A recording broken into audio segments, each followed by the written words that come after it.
Okay, so give me your full name.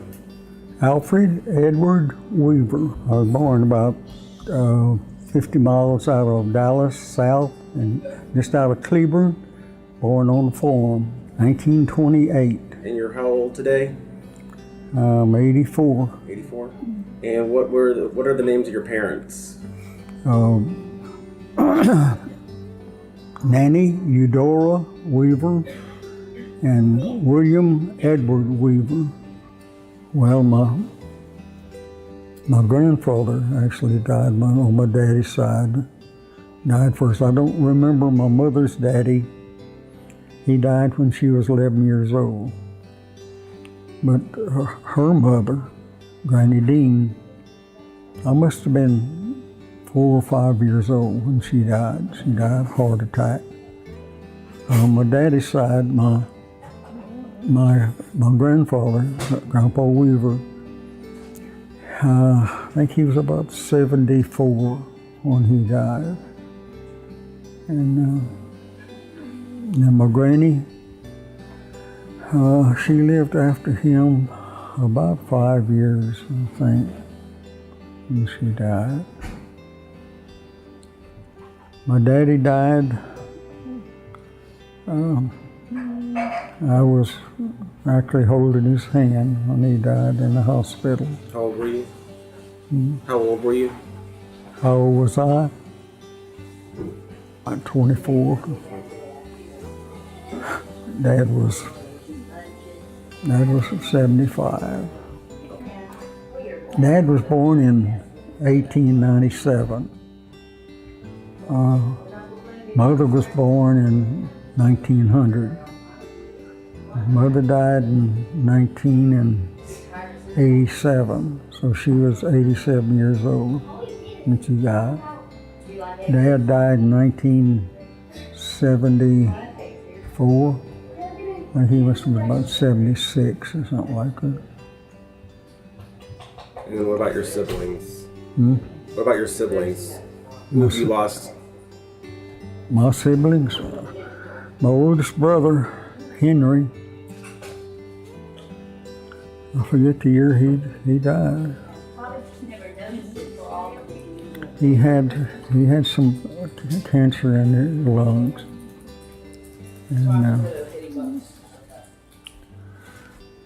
And my oldest sister died, Beverly. Beverly. She died, and she was born in 21, and she was 85 or 86 when she died. So I will make it around 2006 or something like that when she died. And my next brother, they kind of died in order of being born. My oldest brother and my oldest sister, and then my other brother. He died about 4 years ago. He was around 5 years older than I. Tell me a little bit about your relationship with your siblings. Oh, we had a good relationship. We helped one another. Whenever I was building my house, there was my brother-in-law and brothers were there helping all the time. We helped one another. Yeah. We all had good relations. There was a lot of love in our family. My mother was a very loving person. My father, well, the first part of his life he was farming. He helped his father. And then at one time, my grandfather had a drayage business and was working horses and moving stuff, heavy equipment and stuff. They had all the wagons and stuff to move the heavy equipment. And then I was about 3 months old when they moved to Houston. He got a job here in Houston, and we moved down here, and we've been here just about all the rest of the time. my oldest brother, James Henry Weaver. He's about nearly 10 years older than I. And my sister, Beverly, not Beverly, but Beverly, and I don't remember her middle name, Beverly Weaver, and then my middle brother, artist Edward Weaver, and he's about 4 years older than I, and then my sister under me, Geraldine Weaver, and then Joy Weaver. She was about 10 years younger than I. There were 5 children. Mother had one that died at infant. I don't remember how old, not very old, when she died. So actually there was 6 children. Well, there's 6, there were 7, because there were 6 of us anyway, 3 boys and 3 girls. The first home that they actually built themselves was on just out of Houston on Highway 90 off of John Ralston Road.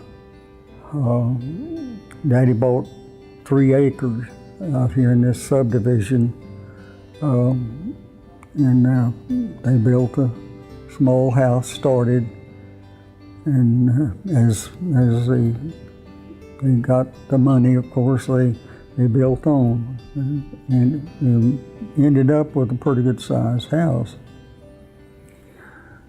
We lived, it's in the woods, really. It's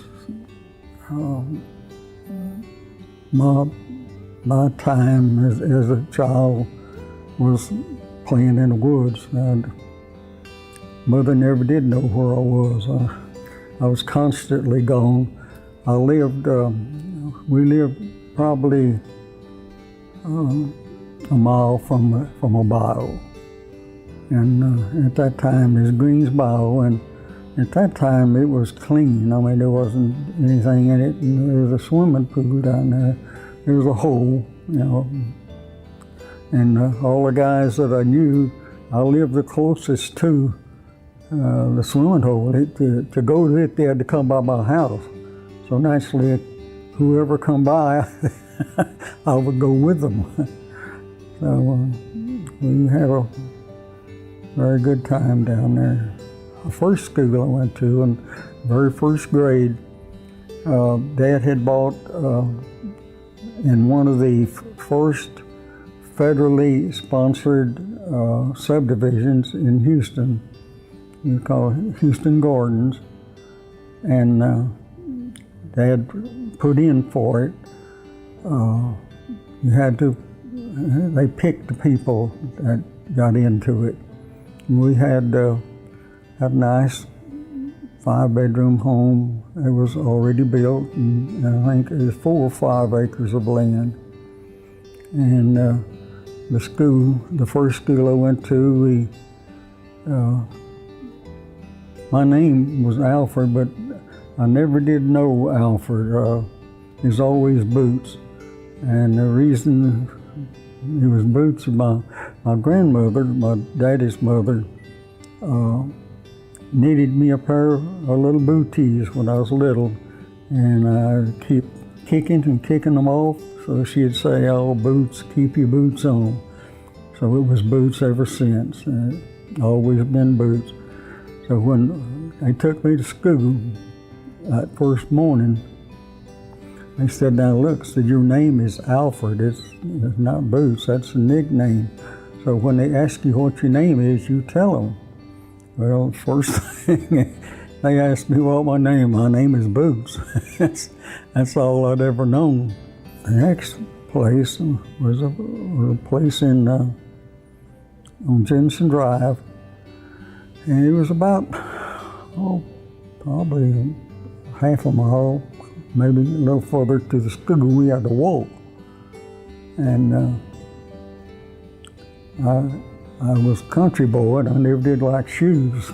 So Mother'd always make me put the shoes on, but somewhere down the line down there, I found a culvert, and I'd get down there before I take my shoes off and put them in that culvert and go home to school.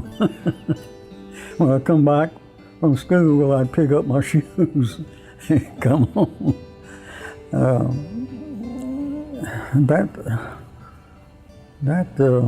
We moved from there, kind of a little bit hazy about these other places. We didn't stay very long, and that was when we moved out on Ralston Road. And I must have been 9 years old, about 9. We were pretty muddy road. The school bus wouldn't come down that far. They stopped about a mile up where the concrete or the blacktop stopped. So me and Jerry, me and my sister, we'd have to go up there. Well, when I could, I had a bicycle, so I'd pump and get Jerry on the front there, and then I'd take her up there to where the school bus was. And this school here was in Sheldon, which was a little community out Highway 90, about probably 10 miles from where we lived. And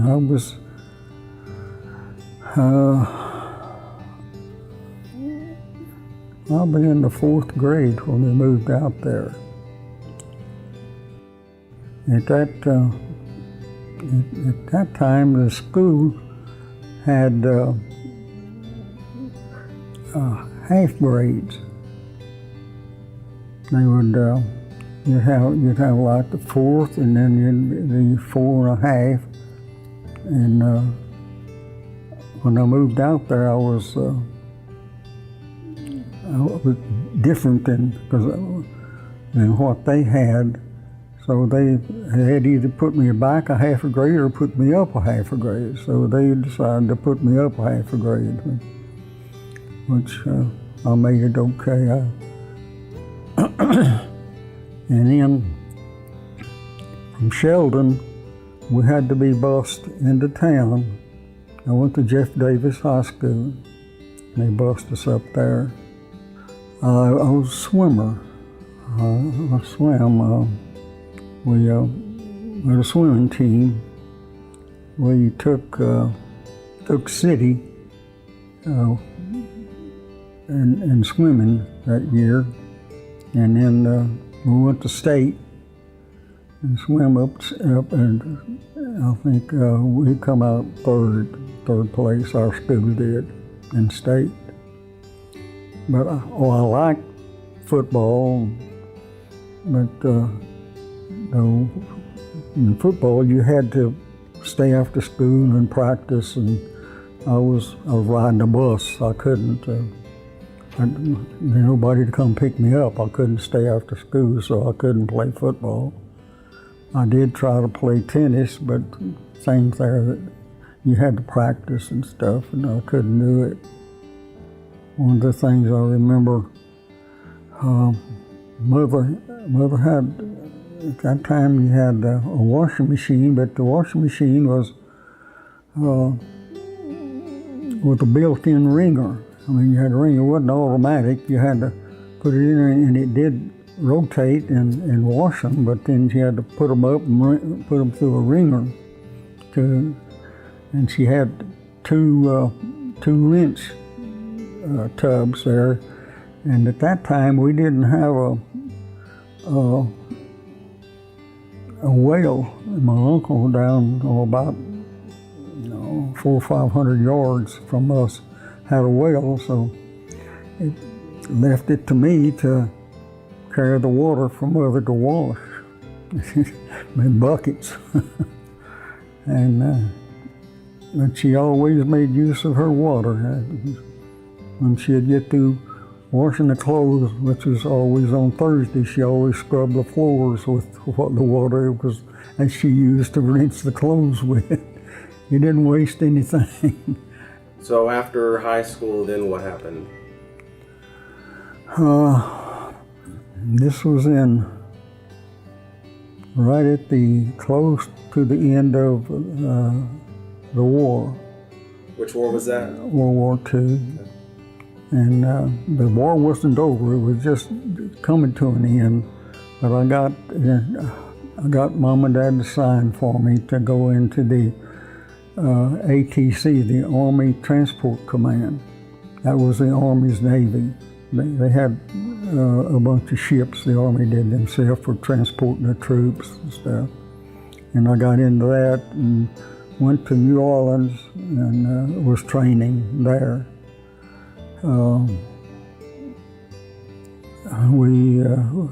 We was training on seagoing tugs, the big tugs, and it was about 6 months, and then the war was over, and they asked us at that time, did we want to stay or did we want to come back home? They would release us if we wanted to. Our time was up, and so I chose to come back home, and I'd met my wife at that time, a friend of both of us. At the time I didn't know her, but I met her through her, and we started dating. Of course, pretty hard dating back at the end, because she lived way the other side of town.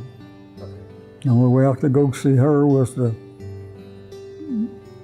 get into town and catch a bus. She lived out Bel Air, and I'd have to ride a bus out there and see her, and then catch a bus back into town, and then catch a Greyhound to come out to our house right there where we lived. And it was pretty. Every once in a while, I'd get one of my brother's cars and go see her. The first date with her, actually, yes. She wouldn't like me to tell this. They lived, at that time, they lived on their, her uncle, he had a dairy, and there was a house there that they lived in. It was back in the pasture. We was kidding everybody, but I had to step over cow patties to get to the house. But we went to a movie. Do you remember the movie? I don't. You know, it's funny though, I do remember the day we got married, we went to a movie with a friend. And if I can remember the name of that movie, Little Women, I think it was. I think it was Little Women. Isn't that strange? On your wedding day, you go to a movie? How long did y'all date before you proposed to her? Nearly 2 years. 2 years. Yeah, we met in 46, and we got married in January 48 of 48. Yeah, her dad was a I won't say severe man, but he was pretty close-mouthed, I must to say. But we had a good relationship, really. The funny thing, when I was in town in Houston, I don't remember what, but I met him. I run into him downtown, and he said, "Boy, come on, let's drink a beer." So I went this bar with him, and we were sitting there talking, and he said, "You ain't ever gonna marry my daughter." I said, "Oh, yes, I am," too. I looked him right in the eye. Yeah, I'm gonna marry her. And we had a good relationship, really. When we were going together, I didn't have a car, and he even loaned us his car every once in a while to go to a movie or something. When you asked her to marry you, tell me about that. Oh, We used to talk about it a lot. You know, going together 2 years, you know each other pretty well. We talk about it. Hey, if we were married, I wouldn't have to be going home now. I have to ride that bus. And actually, we decided to get married. Just out of the spur of the moment. We hadn't been talking about it at all. And we just decided all at once, you know, that we want to get married. And she told her mother, and she said, "It's kind of sudden, isn't it? I mean, why you get married all at once?" But there wasn't any complications there. I asked her dad, and he said it's okay. We got married in their home. What year was this? 1948. We married January the 18th, 1948. She wore a suit. Well, as I remember, she wore a suit. I don't know, I'm sure I wore a suit also. I was all our family, both families were there. My brothers and my brother-in-law got me in the kitchen. He said, "All right, boy." He said, "You're not married yet. Now's the time. If you want to back out, you can run now." No, I done made up my mind. I'm not running. My first home was an apartment. I used to tell you the name of the street, Welch, I think it was. It was kind of outside of, it was kind of southwest of downtown Houston. And the couple that we run around with, they lived downstairs, and we got the apartment upstairs. And funny thing, you know how kids are. I worked, and at that time I wasn't working in a telephone company, but I had to wear heavy boots. And this couple downstairs, they said I'd sit on the side of the bed and pull my boots off. Well, one of them I'd take off and just sit down, and the other one I'd drop. And they used to say, "We used to lay there in bed waiting you to drop out of the boot."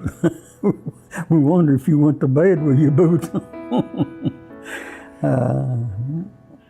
And the funny thing that happened one Easter there, this girl, she come upstairs and she had colored eggs, and I guess some of them she didn't boil. I don't know whether she did it purposely or not, but she broke one on my head and it wasn't boiled. That egg run down my nose. I did a lot of different jobs. When I was when we got married, I was working for the railroad. Which railroad was that? Houston Belt and Terminal.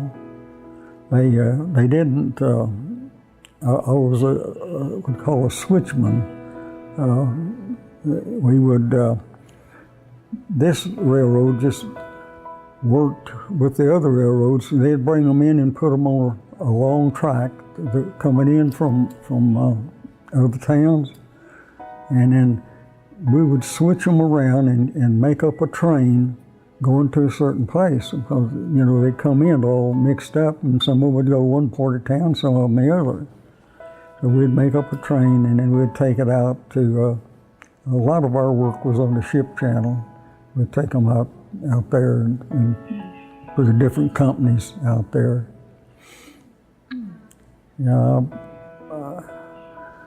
I didn't stay with the railroad.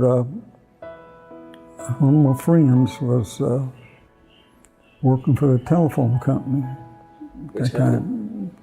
And he told me, he said, they're hiring now. If you want to get on there, go up there. So I did. I went to work in December the 27th, 1940, 49.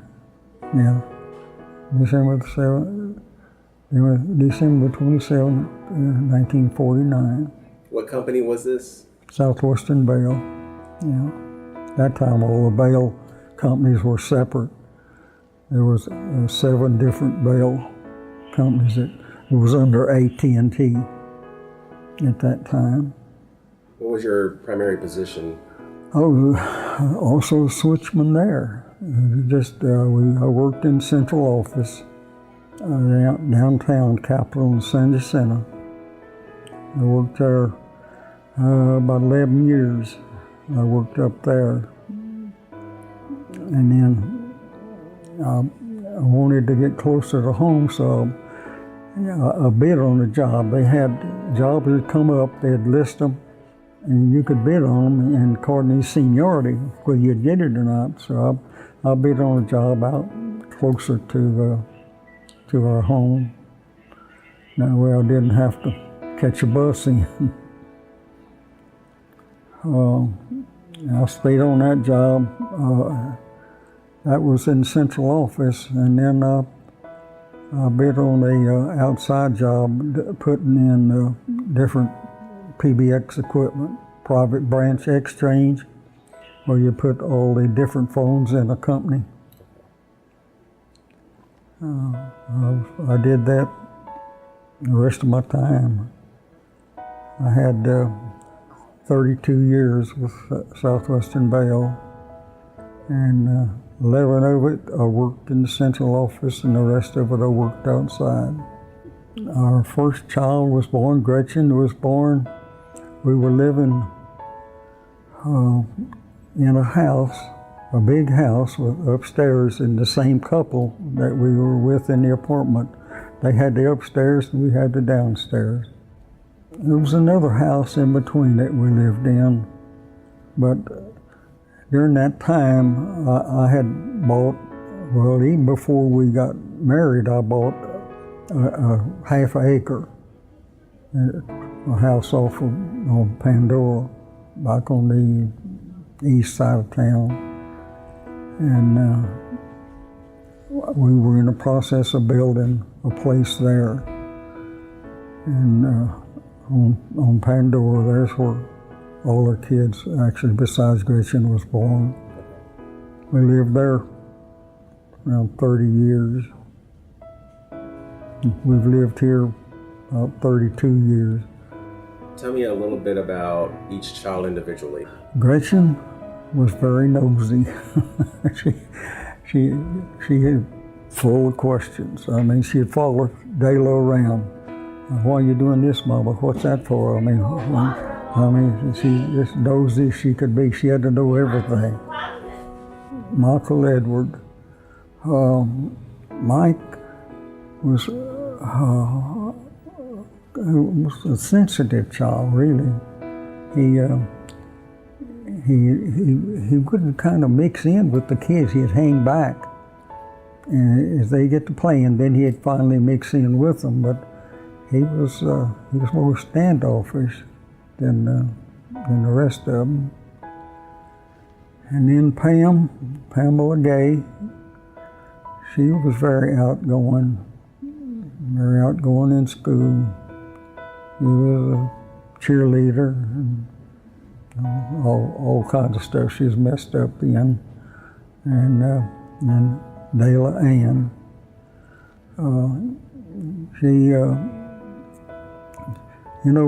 when you have one that everybody in school, all the teachers know, like Pam was, and then Annie come after her, well, they all tried to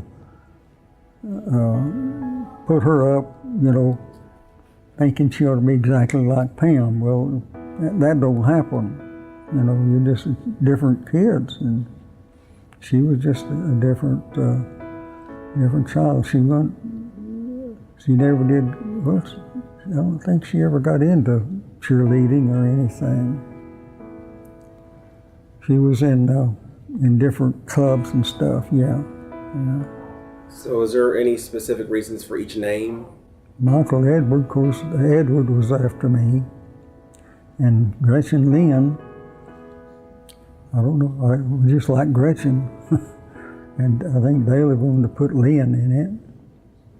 And then Pamela, there's nobody, I don't think any of them was named except maybe Mike after me. And then Dayla, well, I did name, I was determined to have one of them named after my wife. And she didn't want it. She said, Dayla's always a hard name and nobody knows it, but Dayla Ann. Yeah. And then the last one was 7 years after Annie, Thomas Meredith. Kind of a surprise. Them kids and girls, sometimes they'd take him to school with them. And all the teachers knew him before he ever got to school.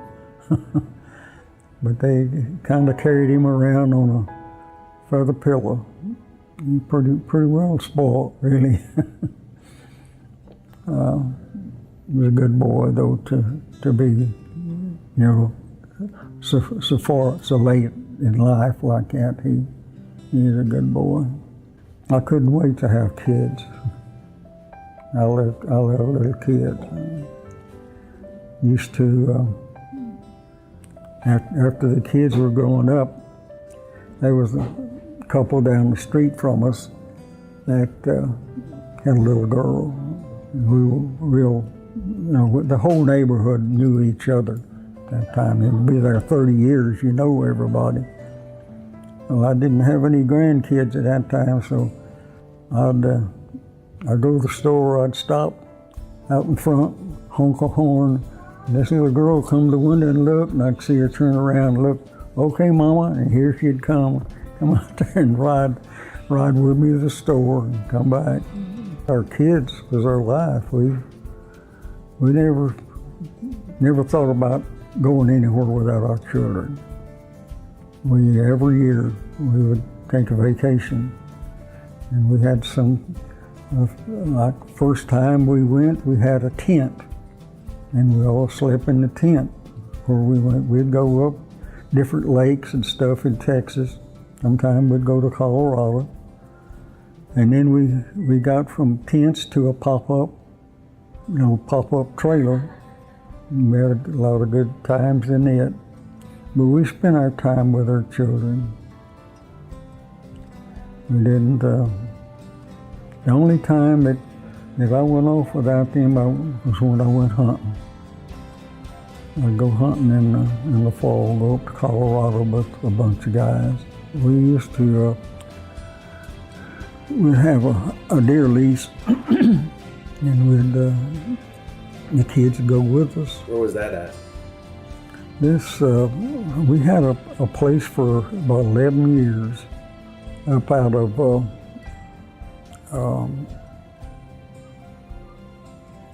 it was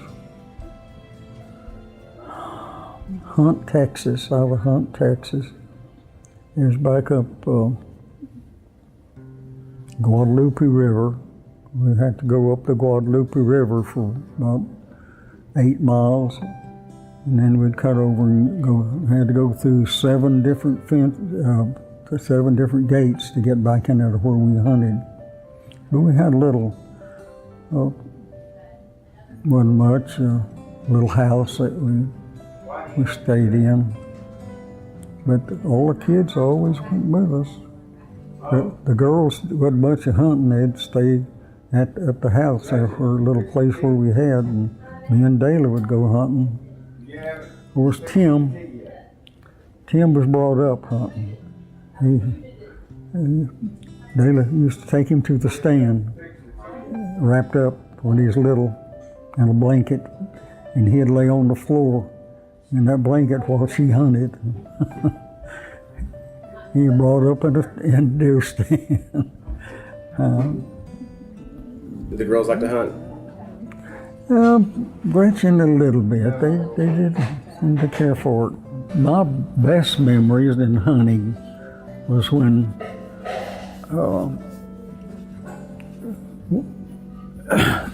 we would go and sleep in a tent. And no house or nothing. We'd cook outside, always have a big fire, and everybody sit around the fire and talk. And we'd come in from hunting. Everybody had a story. I remember this one place that we had for 11 years.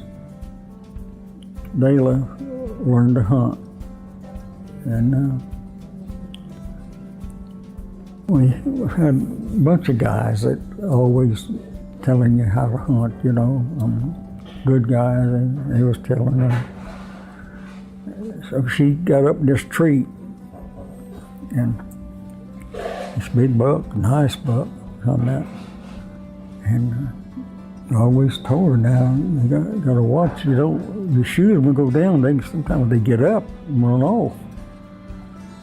So she shot this deer, and it moved its head. She shot it again. It moved its head. She shot it again. I think there were 4 or 5 holes in that deer. That deer had to stay down. It couldn't get up for the lead that was in it. Where we lived over on Pandora was beginning to build up in commercial a lot. There's a lot of big trucking companies started moving in on the main road there, and told Ayla we need to get away from there. It wasn't the same place anymore.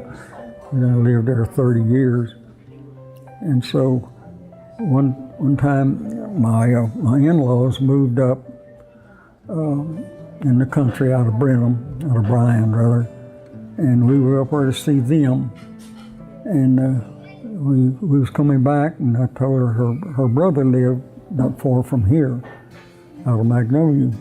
Let's just go by and see Flip.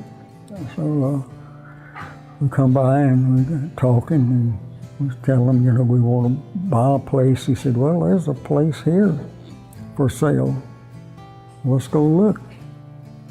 So we come over here, and that little house over where Annie is, it was there, and this Larry, I can't remember his last name. Larry and his wife lived there, and they wanted to sell. They wanted to buy his grandfather's place. We were pretty close. So we just sat down. I said, how much you want? 8/4 the price. And I said, well, let me, can I give you some money to hold it? Well, I think I left $1,000. I wrote him a check for $1,000 here. And then... How big was the property? 6 acres. And how much was the total cost that you ended up paying for it? $24,000. Well, the house wasn't much, but it was livable. Ann and Mike lived in it for a while. But, and then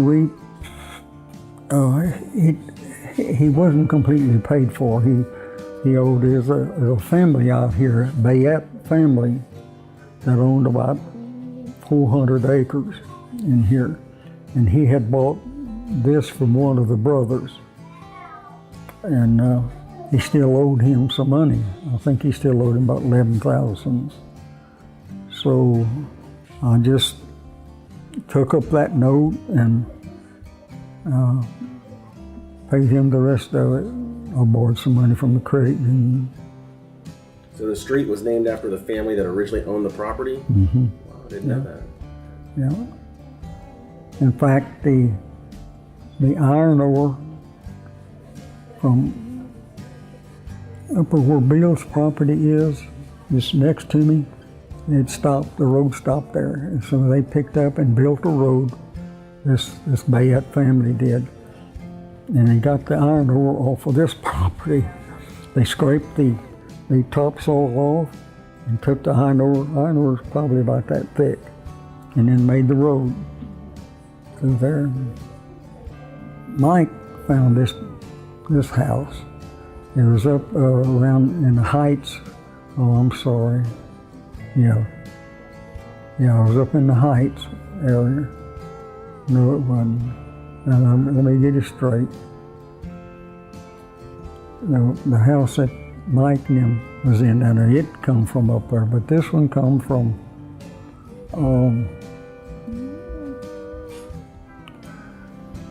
this family owned 20 acres over off of 290, and there were subdivisions going in. Well, they wanted to buy the subdivision, so this old German family, he built this himself. Of course, there was quite a bit of stuff done to it since, but he built it, and then when he after he sold the property, they told him he could have the house. He could sell the house off of it. So Annie saw in the paper she and Mike were living out here, this house for sale. So I went over and talked to them. I gave them $4,800 for this house, $4,800. And I had a friend in church that moved houses. And he moved this for $1,800. Moved it in and set it up on blocks. And then your mom and daddy come and stayed here for, I don't know, several months. They worked on it, did different stuff to it. The home was brought in down that street. There wasn't any trees at all across that property. There wasn't any. Mike's house was there, Annie's house was there, but he brought it in across the field, brought it in here and set it up. The sitting room back there, it wasn't there. We built that on later. And then the other part where Aunt Lola lived there, that was built later. What about the pond? The pond was there when we got here. In fact, when we first bought it, we had a pop-up camper. We brought it out here and left it. And weekends we'd come out and stay out here. I remember the crickets. They just put me to sleep. And crickets, all the time when the sun went down, them crickets started going. Tell me about the bees. How'd you get started with the bees? Papa Womack, while he was up out of Bryan, he bought some bees up there. He had 2 or 3, he might have had 4 hives. And they didn't want them anymore. So we brought them down here and put them up. Granny, one time she got out there and he had stirred them up somewhere or the other, and they got after her on her hair. She was. That might have been the reason why they got rid of them too. I don't know. But we kept them bees for quite a while. Yeah, for a while. But then there was wild bees, Africanized bees. They got mixed up into them. And my neighbor, Benny, he was mowing the lawn pretty close to the fence over there. And any kind of noise like that disturbs them, and they got after him. I don't know how many times they bit him. And that's when I really got rid of them. I got some spray, not as a dust. We put in there and killed the whole hive. And I retired in '82. Yeah. And April 1st, 1982. Naylor had retired in February of '82 from the city. And our first grandchild was bad. Really. Hmm. Our first grandchild died, you know, That's fine. your brother, Michael. That really hurt us there. But then she went back home, determined to have another baby. And yeah, all my grandkids mean so much to me. My whole family. Our church is a big part of our life, yes. It was a kind of a full-time thing. When we first went to church, we'd go to church on Tuesday night, we'd go to church on Thursday night, we'd go to church on Saturday night, we'd go to church on Sunday and Sunday night. So we were in church a lot. What church was this? Assembly, gospel assembly, non-denominational. Very, very good people. Very. Well, before I started the church where my mother and them went, I did, as a kid, I'd go to the Baptist church. I didn't go real, just every Sunday, but did go to the Baptist church. But then after that, after I got into the gospel, we didn't go any other churches. Everybody in this church participates. You get up, you want to get up and talk, you just get up. If you want to go up on the platform and talk, it was good. I mean, they encouraged that, to talk. At one time, my two brothers and myself and another guy, we was in a vocal. We sang, four of us. No, the church was a family, really. I mean, they looked out for one another, took care of one another, which that's the way the church should be. Church should be a family. I don't have any sage advice other than stay in church. Love your, like you said, love your wife like Jesus loved the church. That he gave himself for it. And to be true to your belief, your thinking. Work hard. Be a part of your community. And love one another. I remember one scripture, it says,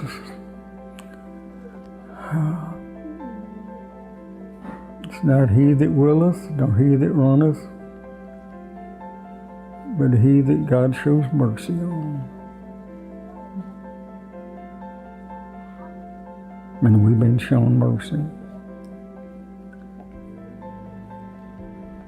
And the more mercy you have, is more expected of you.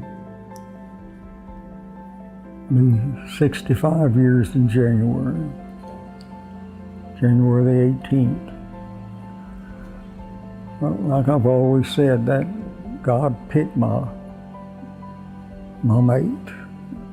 There's never been any other thought other than that